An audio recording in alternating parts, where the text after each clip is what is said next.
Tribal mission Pathanamthitta YouTube ചാനലിലേക്ക് ഏവർക്കും സ്വാഗതം. ഇന്ന് നമ്മൾ പോകുന്നത് ചെങ്ങറ ഭൂസമര ഭൂമിയിലേക്കാണ്.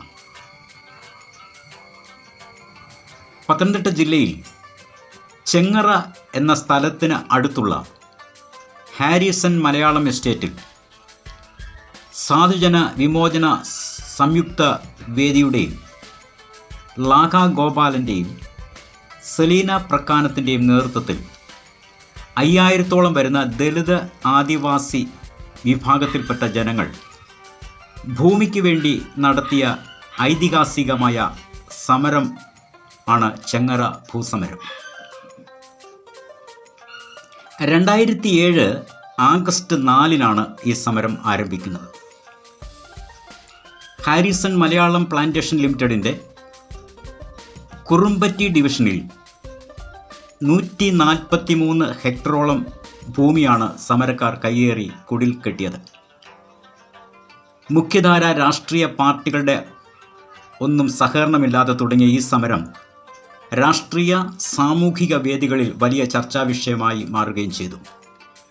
പോലീസുകാർ വളരെ ക്രൂരമായാണ് സമരക്കാരോട് പെരുമാറിയത്. അങ്ങനെ 2009 ഒക്ടോബർ 5-ന് അന്നത്തെ മുഖ്യമന്ത്രി അച്യുതാനന്ദൻ്റെ സംഘവുമായി സാധുജന വിമോചന മുന്നണി പ്രതിനിധികൾ നടത്തിയ ഒത്തുതീർപ്പ് ചർച്ചയെ തുടർന്ന് സമരം അവസാനിക്കുകയുണ്ടായി.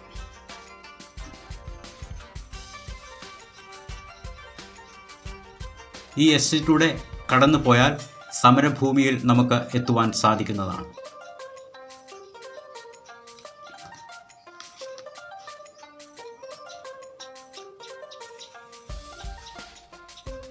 അങ്ങനെ ചെങ്ങറയുടെ പ്രകൃതി ഭംഗികൾ ആസ്വദിക്ക് നമുക്ക് സമരഭൂമിയിലേക്ക് യാത്ര തിരിക്കാം. ഇതാണ് സമരഭൂമി. നമ്മളെ സമരഭൂമിയിൽ എത്തിയിരിക്കുന്നു. ഇതാണ് സമരഭൂമിയുടെ കവാടം. എന്നാൽ ചെങ്ങറ പാക്കേജ് സംബന്ധിച്ച് വലിയ ചർച്ചാ വിഷയങ്ങൾ അന്ന് ഉണ്ടാകുകയുണ്ടായി. പുനരധിവാസത്തിനുള്ള ചെങ്ങറ പാക്കേജിലുള്ള വിശ്വാസം നഷ്ടപ്പെട്ടതോടെ സമരക്കാർ സ്വന്തം നിലയ്ക്ക് വസ്തു അളന്ന് തിരിച്ച് താമസിക്കുവാൻ ആരംഭിച്ചു.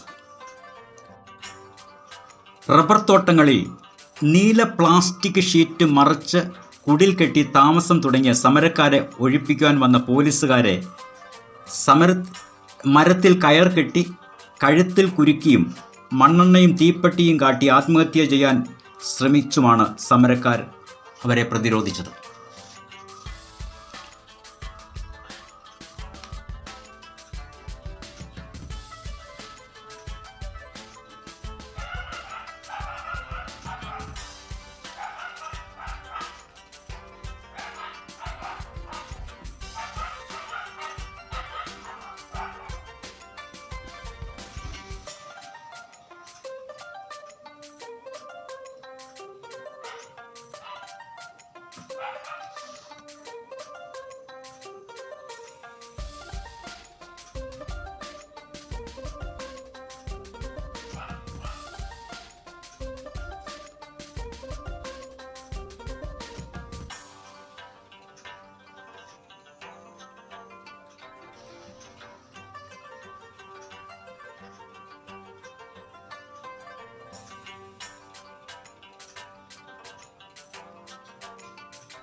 ഇനി നമുക്ക് സമരക്കാർ കുടിൽ കെട്ടി താമസിക്കുന്ന സ്ഥലത്തേക്ക് നമുക്ക് പോയി കാണാം.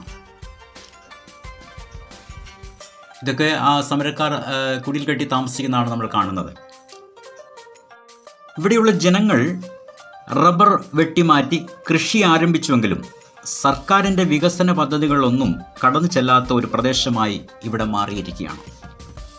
കുടിവെള്ളക്ഷാമം, വൈദ്യുതി ഇല്ലാത്ത അവസ്ഥ, സഞ്ചാരയോഗ്യമായ റോഡുകളുടെ അഭാവം, അതുപോലെ നിലവിലുള്ള വീടുകൾക്ക് വീട്ടു നമ്പർ ലഭിക്കാത്തതുകൊണ്ട് റേഷൻ കാർഡിന് അപേക്ഷിക്കുവാനോ സർക്കാരിൽ നിന്നും കിട്ടുന്ന ആനുകൂല്യങ്ങൾക്ക് അപേക്ഷിക്കുവാനോ ഈ ജനതയ്ക്ക് കഴിയുന്നില്ല. വളരെ പരിതാപകരമായ അവസ്ഥയിൽ കൂടിയാണ് ഇവിടുത്തെ ജനങ്ങൾ മുന്നോട്ട് പോകുന്നത്.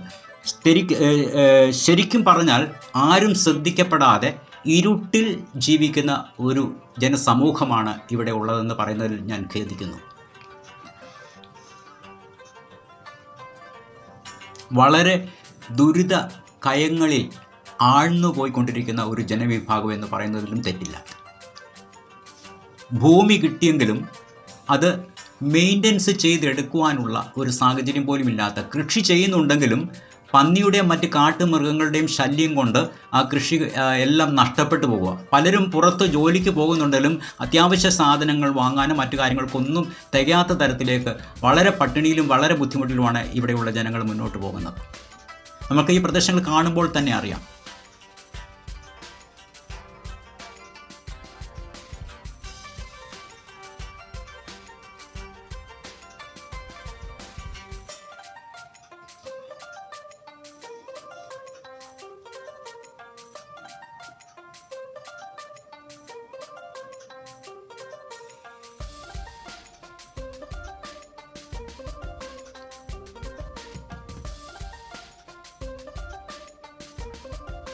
പല സ്ഥലങ്ങളും കാട് പിടിച്ച്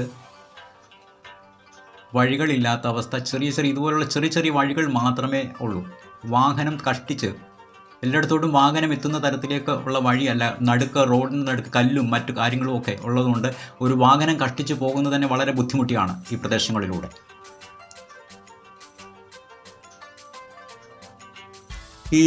ഈ കുടിലുകൾ കാണുമ്പോൾ തന്നെ നമുക്കറിയാം ഇവിടുത്തെ ജനങ്ങളുടെ താമസത്തിൻ്റെ ആ അവസ്ഥകളെക്കുറിച്ച്.